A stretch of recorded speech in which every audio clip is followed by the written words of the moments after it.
Welcome to Soulful Conversations with Nadjejda.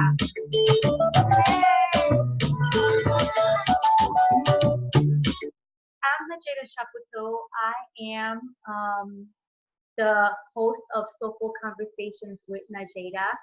I am passionate about dance. This was a song by Haitian artist J. Perry. I am Haitian American. I love to dance. Aside from dance, I'm also passionate about nature. I love spending time in nature. Enjoy that. I love donating my time, like making a difference in causes that matters to me, specifically empowering people in my home in Haiti. And I'll be going to Haiti this pretty soon. Well, I'm going at the end of November. And also, I'm also very much passionate about empowering women in getting to know who they are so they can fully embrace and love themselves and speak their truth. I'm a firm believer that just like they say, you need to know, you have to know somebody, you have to know all their dark side. There's a quote by Marianne Williamson, I can't remember how it goes exactly, where it says that until you know somebody's darkness, you don't know if you love them. So it's the same thing with yourself. I believe, and it's been my experience, it's been my own journey, that in order for you to truly love yourself, you have to know who you are and you have to be able to embrace all of yourself. The things about you that you don't really like, that you would like to change, and the things about you that you actually love, okay? And so I'm very much passionate about helping women, helping people in general do it. I tend to relate more a little bit with women because of the fact that I am a woman myself. And so as professionally, I'm a self-love educator. I am a certified professional coach. Most people know me as a life coach, empowerment coach. There's just all these different titles. I'm also an empowerment speaker, spiritual teacher, author, and professionally, what I do is that I help, which is very much linked to my passion. I empower purpose-driven and ambitious women who want to be leaders, who want to be able to lead more and make a difference, make an impact in the world. I help them really get to know who they really are and love and embrace who they really are fully, so that they can then have the courage to speak their truth so they can lead in whichever area in their lives that they are meant to lead in and they're meant to impact. So the thing is that this is what I wanted to talk about this week. Well, actually, I just realized when I mentioned Haiti, I think in my last episode, I did not have an episode last week because I had some technical issues and I just decided not to force it. But I realized, I think my last episode, I think I said I was going to talk about Haiti this week, but I'm not. So you'll hear about my Haiti empowerment trip soon, probably in the next one. So actually, this is the first time that I'm going to be sharing this like that. So I was, actually, let me do some housekeeping before I don't want to make sure. So as I said, if you've been listening to me, or maybe some of you will listen to this a year from now, 2 months from now, I'm sort of in a transition and redesigning my business so it could be more conscious, so it could be more in alignment with who I am, who I truly am. And I had been trying to decide, when I first started this, I think initially I wanted to do every 2 weeks, and I was doing every week, and then I went to every 2 weeks, and then I took a break because I really needed to really reconnect with myself and really be able to be still and hear what God, what my higher power wanted to wanted wanted me to do. I really wanted to. One of the powerful questions that I got from Reverend Michael Bernard Beckwith is what's trying to emerge from me, and I really needed to do that. So that's what I did. And so I've been like, getting back to business as usual and really trying to find what is it that works for me. And one of the things that I've decided when it comes to this podcast, to my podcast, I've chosen that um, I want to, I don't want to have, I've chosen that what I'm going to be doing is I'm going to break them down in seasons. I'm going to break down my episodes in seasons. So right now, I've chosen to record, like have release 8 episodes at a time. And when I say at a time, basically, one season is going to be 8 episodes and weekly episodes. Then I'm going to be taking a break. I'm still trying to figure out, am I going to take a month or more? And then I'll come back with another 8 episodes, which will be, each episode, 1 episode per week. So I just wanted to let you know about that. So if for some reason you're listening to this and you didn't get an episode, you notice that you're not getting an episode a week and then the following week again, that's probably because you caught me when I'm in my breaks. So just wanted to clarify that before. So actually, I was like, do I want to share about this? But I was like, you know what? Like they say, things, you get better at it. It becomes clearer and everything when you actually are stepping out, like sharing it and saying it. And in some way, you guys are like my guinea pig right now. So those of you who are listening, so I found out something last week. Yeah, last week that I was like, wow, I didn't really think about that. So, I have a good friend of mine. She's actually, I would even call her my coach in a way because we've done a session together and I'm going to be doing a program with her. She's going to be launching a program pretty soon and I'm already going to be in that program.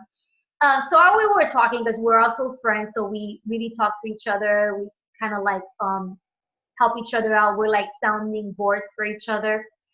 And she said to me, Nadjejda, I realized something because she's somebody I met online, so she's not somebody who's known me forever and ever, or it's not like I think we met like about 2 years ago online when we did a course together, but actually we did not really connect until she's been on my podcast, Kat Kim.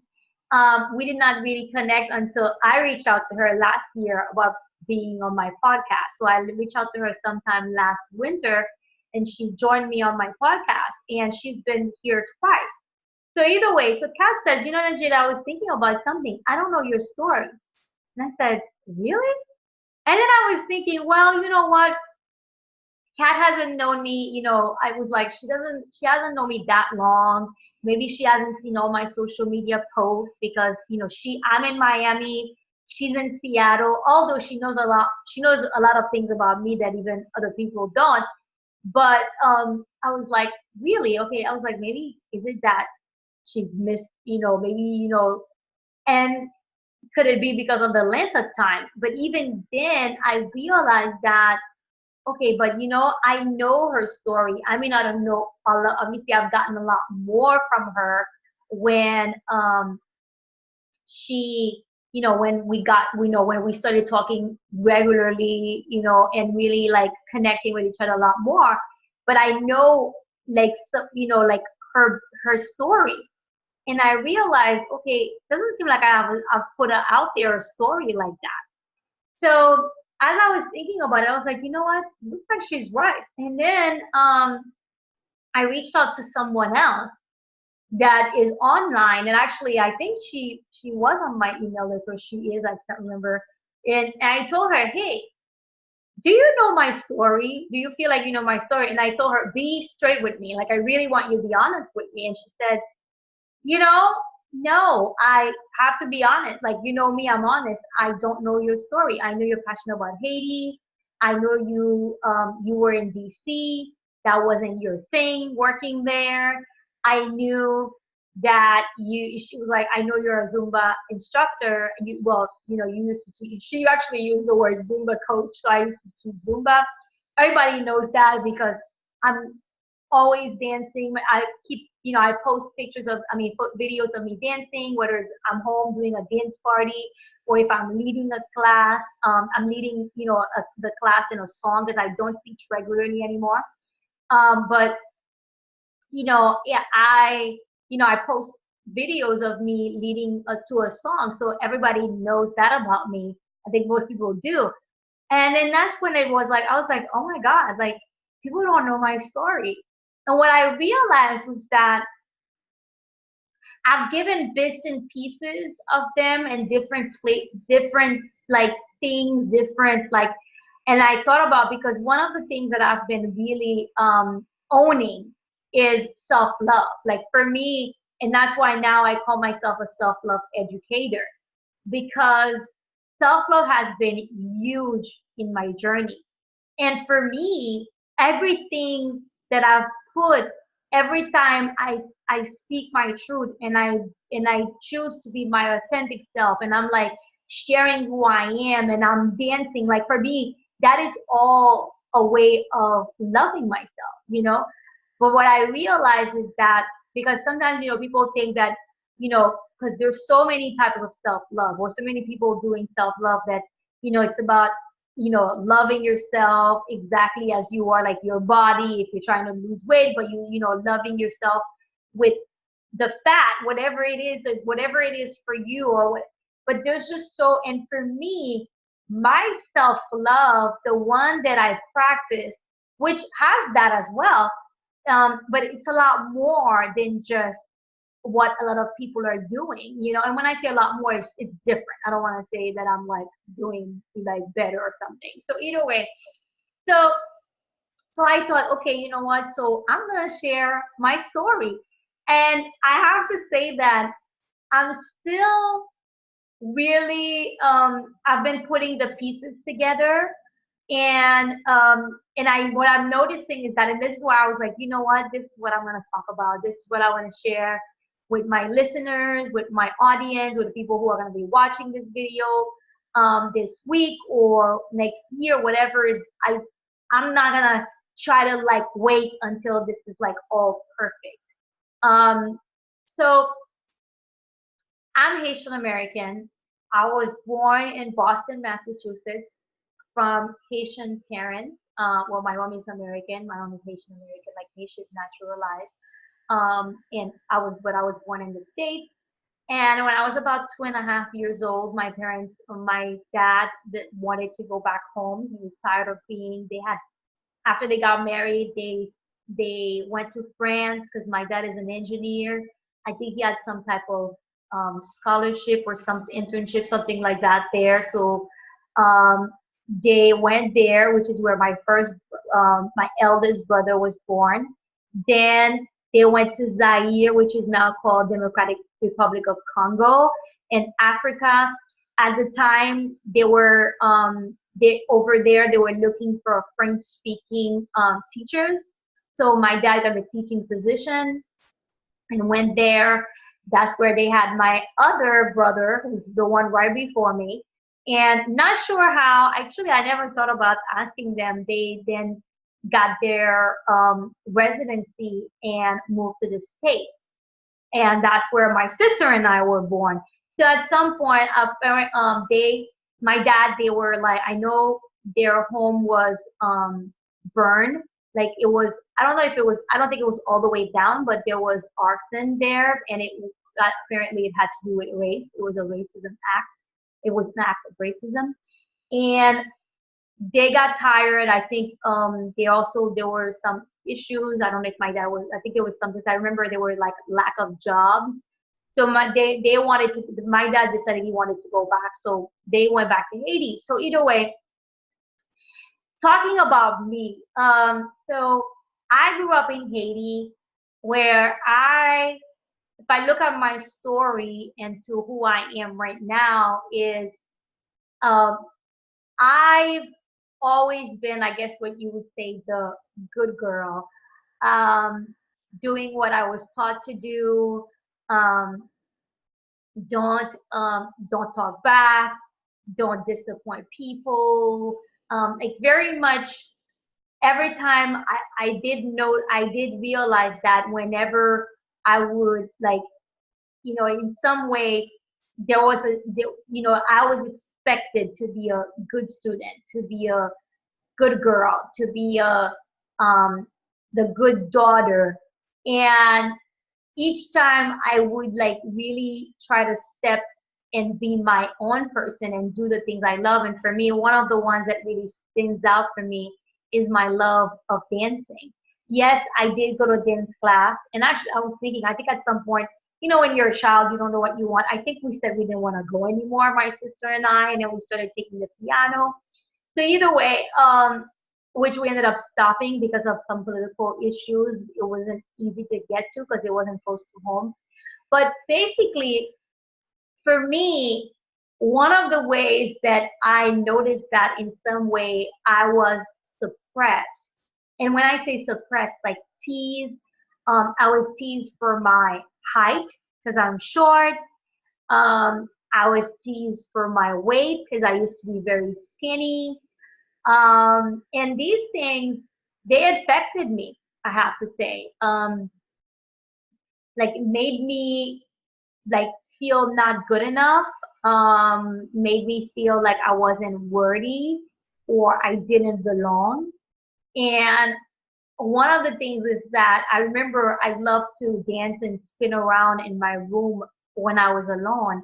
And a few times, whenever somebody would walk in and see me, they looked at me like, something okay with her? Like, what's wrong with her? Is she okay? So, like, for me, like, right now, when people see me on social media, because I like dance, on social media, I post videos of me dancing, sometimes more times than other times. So if you go on my Instagram, maybe you might see the last few ones, you didn't see any, but trust me, you'll scroll down and you'll see. Same thing if you go on my video section on my personal page on Facebook, which I do a public post, or if you're following me there, or if not on my my business page on Facebook, Love Like Coaching with Nadjejda. So I wouldn't like really allow that side of me to come out because in some way I was shamed about it. I was so in some way, and for me, I often tell people now, until you've seen me dance, you don't know me. Until you've seen Nadjejda dance, you don't know me because it is what I'm most passionate about, and it allows me to show a part of myself that you may not see if you just know me from coaching or from speaking my political and social justice views or something. So either way, and it really allows me, I call myself a free spirit. It allows me to really share, like, be myself. And that's my thing. I help women experience freedom, being their authentic self and following their dreams, which for me is doing work you love and making an impact in the world doing it. So, so when I think about that, so I wasn't really doing that, and for a long time, I was like good student. I think I may have had a few hiccups in school in Haiti, but not really, like, it's not like it was a continuous thing. And then I came to the States, and I remember my 2 years because I came and I did my two last years of high school here, in the States, in Miami actually, which I am back here right now in Miami because I used to be in DC. So I went and I decided to, I was an honor roll student, so great student. That's another thing, being the good girl, being the good student, doing what my parents expected of me to do. And I went to university. I have to say I wasn't very clear exactly what I wanted to do. I remember even when I was in Haiti before I graduated from college, I mean, before I even moved to the States, I thought about being a lawyer at some point, but there was something that was like psychology was calling me. So I went and I decided that I was going to be a psychologist. That's what I was looking to do when I first entered college. So from a girl who's like honor roll student in her two last years of high school, I was flunking in college because I did not go to a counselor. I picked courses. There were like 400 level courses and I just walked in. And if you're listening to me, because I know there might be people from all over the world, like, if you're not familiar with when you start college, usually you're doing like 101 or something, 100, 200. You're not doing 400 is like people who are like in their 4 year of college. So I was flunking. And I really think that now that I think about it, I think that as a part of me, I just didn't really know what I wanted to do. I didn't want to be there most likely. So, but there was no gap year. Although, I mean, when I said I was working, because I started working, I think probably the same year that I moved to the States, or maybe like a few months later. Well, I'm sure it was either, because I'm trying to think, I don't remember if it was like um, like, because I moved in November. So either way, but I was working retail. My first job was at TJ Maxx, and I worked at Express, and I did Banana Republic. Anyway, so there was no such thing as a gap year, not in a Haitian household. You were just going to, like, you were going to school, you were going to college, you were gonna. So either way, my parents were pretty embarrassed because I had gotten some warnings. I was put on probation, and then finally they asked me to withdraw from the university. So I ended up at a community college. They were so embarrassed. So in some way, some was like, when you're doing good, they're proud of you, but when you're doing bad, they're embarrassed by you, and you're not doing what you're supposed to be doing. And so either way, ended up going back to school. And then I was like, okay, what do I really like what resonates? Because a lot of the stuff wasn't really resonating with me. When I think about it, I guess in some way I've always done well, especially after high school, when it's something that really matters to me.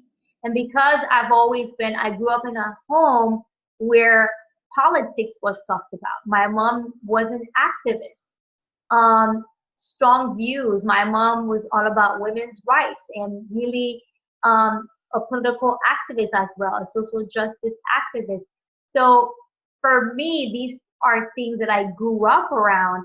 So I never, even when my voice was shaking, I would always speak my truth in these areas. So I found myself really doing well. And that's when I decided to get my degree. I got my bachelor's in international relations because these courses looking at the politics and all of that, the geography of Latin America and the Caribbean, like I love these courses. So that's how, and I graduated, I was on the dean's list when I went back to the university and got my bachelor's degree.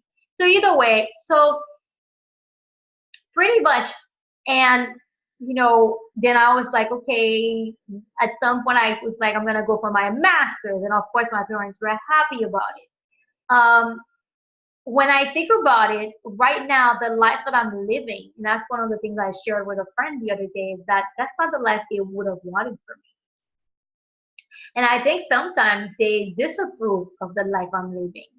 I know my dad disapproves of the dancing because the other day my mom was like, oh, he says you're always on the Facebook and you're dancing. Like, what is that? Because, and for a long time, I didn't share that side of me because I was afraid of people who are going to judge me, men talking about, oh, like trying to like check me out or send, making comments about my body, like sexual or women thinking, oh, she's showing off, whatever it is. So at some point, even before, I'm trying to think about, oh no, that was after college, but at some point when I hit 30, when I was about to be 30 actually, one of my girlfriends had mentioned to me about landmark education. And I remember probably 2 years prior, maybe even actually it was almost 3 years prior, she introduced me to it. And I was like, yeah, I'll do it. But at some point, it's like, I just knew that I couldn't go on the way things were going. So I registered for the Landmark Forum. So Landmark was my first, official, really personal development expense, like investment in myself. Obviously, books are, but I just think that they're not as powerful as, for example, going to landmark education or working with a coach. The reason I say this is because of the training I've done at Landmark, because of the coach training I've done, not only in me becoming a coach and working with coaches, um, I get a lot more from personal development books now that I do. So either way, so when I think about it, my whole life, I mean, up to a certain point, up to the maybe I would say the past, I don't know, 10 years or so, and it's just developing and developing and developing. I have, I was living a life based on what society told me to be and told me to do. I wasn't really allowing myself to explore and get to know who I really am, what do I love, and also let people see me. Um, the only area that I would say that I don't even like to use the word comfortable because I know that my political views are not everybody's political views, because I grew up in a home of activists, of people who are pretty vocal. My dad, even though he's not an activist, but he's very vocal about his political views. So in that sense, I never had an issue with that area. But the area that I had issues with is speaking about my feelings and sharing myself and allowing people to see that I don't have it all together, that I have doubts, that I have fears. Even now, like if I'll share a fear or something, my mom would, or be like, why are you afraid? And it's like, but isn't that normal? But it's also because probably she was raised to not say it or to not, so in a way, we're taught to pretend that we're not human. We're not allowing people to see that we're human. So until, like I said, really letting people see me, and as I got to know, I remember it's probably like 8 years ago, I was in a relationship, and I remember when I went to, I was with my partner at the time, and I went with, I was with him, and I went to two of his friends' place, was a couple, we went to this couple's place, and the guy was like, so Nadjejda, what do you like? And one of the things I noticed is that I didn't really have much. Yes, actually, I had met this person in politics, so obviously everybody knew I was passionate about politics. They knew I care about Haiti, but really, didn't really know a lot about me because at the time I wasn't really sharing a lot about myself. And there's a lot of stuff about me that I didn't even know myself. So, but now I'll tell you a whole lot about me. And that's another thing I noticed is that my whole life, in some way, I was taught, and I think a lot of us women, we're taught about, oh, don't say too much, or people don't want to hear about you. You're focusing too much on you. So another thing is that I noticed, because even now, even at times now, I find myself where if I'm talking about myself, like let's say somebody asked me, I remember when I discovered, that was a few years ago, about 4 years ago, I was big into Kundalini yoga. I still love it. I just don't practice it as much because I don't have a studio near me that has it. And for me, YouTube, those things, I've tried them. They just don't really work for me. The energy that I get from people in the class, I don't feel it the same. So either way, yeah, I remember going to this gathering, and and I started talking, and they were like, yes. And then as I was sharing, and I'm really excited, and I'm really sharing myself and sharing my life with those two men. There's a voice in my head that was like, oh, they don't want to hear about you. You need to stop it. And I have to ignore that voice. And now I'm like, I share myself on social media. When I was teaching Zumba, I never had a single video. And that's another thing. One of the things I learned from when I was teaching Zumba, because I was like really terrified about, are people gonna like me? Are people not gonna like me? Like I was just like really terrified about it. And let me tell you, some people didn't like my classes and some people loved them. And one of the things I learned from Zumba that I've been able to apply in my business and in different areas of my life is that I'm not for everybody and everybody's not for me. One of my former coaches told me that once, it's, you know, you're not for everybody and not everybody's for you. And it's so true. And this is why, like, I'm okay that not everybody's for me. Although I do have to tell you, there are times that I have to remind myself of that. So, you know, I had to put myself out there and allow people to choose whether they like my style or not. And the same thing with, you know, so my whole, so for me, when I took the time and really allowed myself to get to know who I am, get to know who Nadjejda is, get to know what is Nadjejda about, what does she love, what is it that she doesn't like. I don't steer away from hard conversations. I'm about hard conversations. So somebody who is not going to have the hard conversations is not somebody that really can be in my life. At least, you know, we cannot, like, I don't have time for surface level relationships. I don't like superficial relationships. So just to say that, you know, now I know, like I really know, but the thing is that I had to really put myself out there and really get to know who I am. Like I love to dance. So somebody who doesn't like the fact that I love to dance or doesn't like the fact that I'll post videos of me dancing on social media, hey, that's their problem. That's not mine.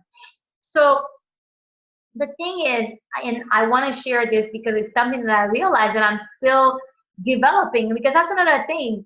You know, I think sometimes people think that, oh, you know, oh, well, she's gotten to know herself. She embraces herself. She loves herself. So she is done. No, it's a journey. It's not a destination because sometimes I still find myself struggling and even find myself stopping from doing something or sharing something. So just the other day, you know, this past weekend, I was going to a baby shower. It was my yoga teacher's baby shower. So here's the thing, and that's something that I am realizing is that not everybody knows everything about me. And when I say that, because there are things that I keep private because I choose to, but then there are things that it just depends on the setting that you know me. For example, when I go to yoga class, because of the setting, when I was in the yoga class in DC, because DC is a very progressive city, and most people, a lot of people, I don't want to say most, but many times, many people who do yoga in DC are very progressive. And when something is going on, we talk about it in class. Where a place like Miami, they don't really do that, at least not where I go, at least from what I've seen, the places that I've gone to. So for example, in my regular yoga class, we don't really talk about politics and social justice. So that side of me, people don't really get to see because obviously if it's being talked about, then people will know. But even then I notice that I'm always very mindful. But and that's when I'm like, okay, but you know what, people have to know the real me. So same thing with my Zumba class. Like then when you become Facebook friends with me, that's or you follow me on Instagram, especially my Instagram stories, that's when you'll know then I'm a progressive, I'm a liberal, and I'm very progressive, you know. So the thing is that the other day when I was going to my yoga teacher's class, because here's the thing, because I'm a spiritual teacher, I studied A Course in Miracles. I'm actually doing it again. I'm studying again this year. I'm doing the audio with Marianne Williamson that I started in January, on January 1st. And I've been studying to be a teacher of the course. For me, I wanted to do the teacher manual more than anything because the course has been very big for me. Just wanted to know more, but I don't really want to be known as a Course in Miracles teacher like Marianne and other people and Gabby Bernstein. But the reason, because I know that some people, they like that side of me. They like that. And there's a part of me that kind of struggles sometimes of like, oh, how are they gonna feel, or are they gonna like me still when they get to know the Nadjejda that is the activist, the progressive, the one that has very strong political views, the one who's not into spiritual bypassing. Because there's a lot of people in the yoga community, there's a lot of people in the spiritual community who practice it a lot. There's a lot of people who have a lot of biases, and they're not willing to look at it when I call people out, So, but one of the things that it brings me back to again that not everybody's gonna like me, and it's okay. Those who don't like me, they don't belong in my life. So, I feel like, so like I said, because I did say this was be really raw. So I would say my story is somebody who spent her whole life not from in many parts and most parts not really knowing who she is, not really being her authentic self, but then at some point decided that no, um, I need to know who I am. I need to forgive myself. I need to forgive people in my life. I need to be me unapologetically. I need to share my light. And to, the way that has gotten me to do this is by getting to know me and embracing all of me, even the parts about me. One of the things I often say is that I'm not perfect. I am not always love and light. I have a bad temper many times that shows up. Obviously, I'm working towards it.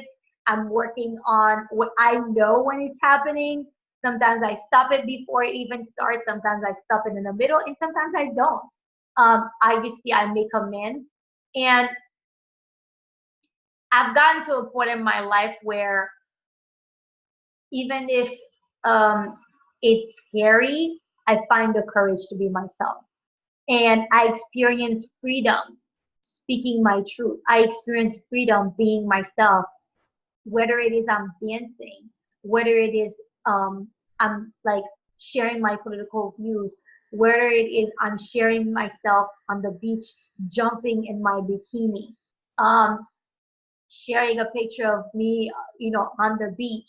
Like everything that I do is an expression of me loving and honoring myself. Because if somebody were to tell me that you can't dance, you can't speak your truth on social media or anywhere, you can't share videos of you dancing, or you can share yourself on the beach, you can share, then you're basically telling me to not be me. You can't have these hard conversations, and that's somebody who's not accepting of me.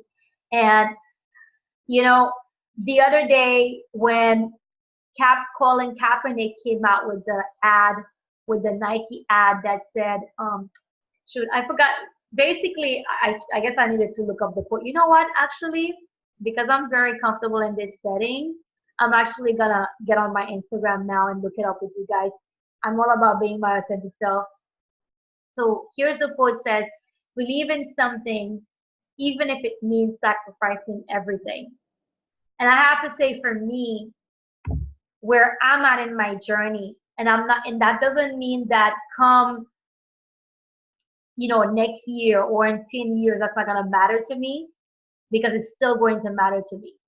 But I can say today that one thing that I believe in and I'm willing to sacrifice everything for me, is to be my authentic self, is to be able to share myself, to be able to do work that I love, that I'm great at, that allows me to be me.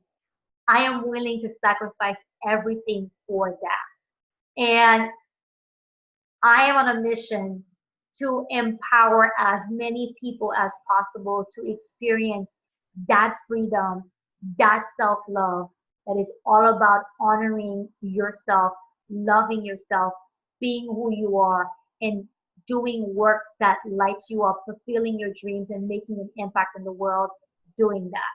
So that's what I wanted to share with you all. I'd love to hear from you. Did this resonate with you? Did any part of it resonate with you? Did you Were you hiding as well? Were you not sharing your authentic self?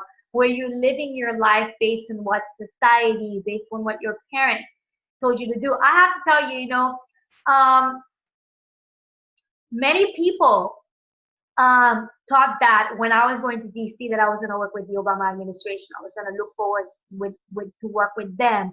I was going to work with a big nonprofit or some type of, international stuff. That's my parents' dreams for me. That's what they would want. Just recently, mom was like, why don't you run for office? That's not my thing.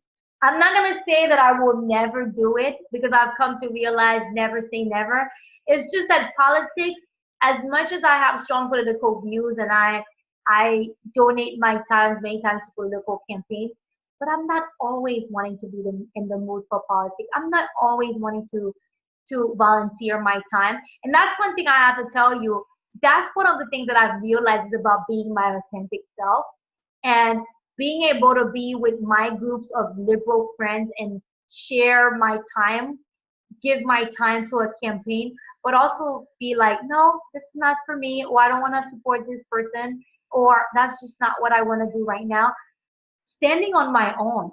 And that's what I truly believe. Like, I want people to be, when I read Brene Brown's Braving the Wilderness, is that being able to like belonging in a group of people, but also being able to stand alone and knowing that I still belong, I'm still worthy, I'm still enough being on, standing on my own, not having to always be and following a crowd.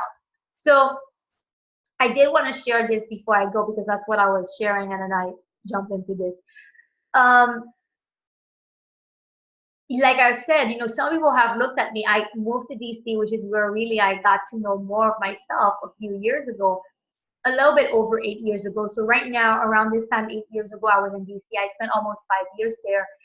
And that's where I really got to know who I am. I found my purpose, which is still developing, um, like everything else. So a lot of people were like, wow, Nadjejda, we thought when you went to DC, you were going to work with the Obama administration. Or I thought you would have stayed in DC and worked with a nonprofit, with a big nonprofit organization. Or, oh, why don't you run? I thought you would run for office or something. So in some way, I think sometimes people see some of your interests and they think that that's the route you're gonna go. And some of them will even say that's the route you're supposed to go with. But for me, it's about being true to me. And working with the Obama administration has never, like, well, I don't want to say never, maybe at some point or something, but um, since I was in DC, I've never really wanted that. I never even went for it because for me, I have to say, I feel like working with these type of political things puts me in a box. It doesn't allow me to be free and speak my mind. And also, this is just really not what I want to do. And I remember when I went to Landmark Education, they were doing some type of coaching, which is very different from the coaching that I do. I feel like their coaching is very structured in the sense that it goes by the Landmark curriculum, where mine is more of a freestyle, like really allowing people to get to know themselves. I think Landmark follows their curriculum a bit much. I mean, it is their curriculum, so that's why for me it's not something that truly, like, I wouldn't want to coach. I wouldn't want to be a Landmark education coach, in the sense that, like, having to follow their curriculum. But I think they're great. I have to tell you, they're hands down. I think they're awesome. Anybody who tells me, "What do you think? I'm thinking about going to Landmark," I'll say yes, awesome. I never forgot most of the stuff, everything I've learned at Landmark.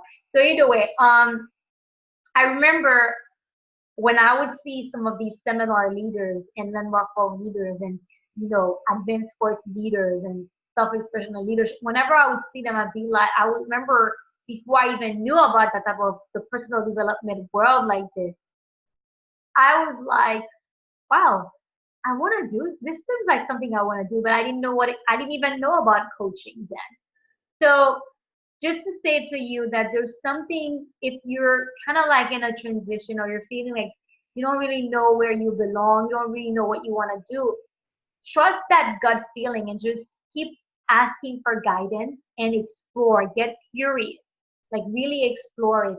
And listen to your heart, because that's another thing that I wanted to say is that for me, I'm living a life. I can't say it's perfect. There, I go through many lows and I have many highs as well.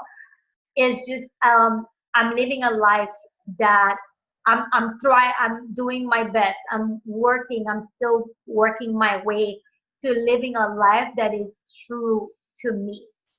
And for me, that means everything. That is that one thing for me that I believe in and I'm willing to sacrifice everything for is to live a life that is true to Nadjejda, that is true because I truly believe that that is when I can truly make a difference. I can make the impact that I was born to make. I can fulfill my purpose. And I think same goes with you. So again, like I said, I am gonna wrap it up right now. This is actually so much that more than I thought it was gonna be. If you enjoyed this and you'd like to um, you don't want to miss any other episodes, I would love for you to subscribe. If you're watching me on YouTube, subscribe to my YouTube channel. You'll know every time I get a new episode out or I put a new video out. I'd love to hear some feedback. Please leave me a comment. Let me know what came up for you. Did this resonate with you? Is there anything you would love for me to discuss? I'd love to hear that.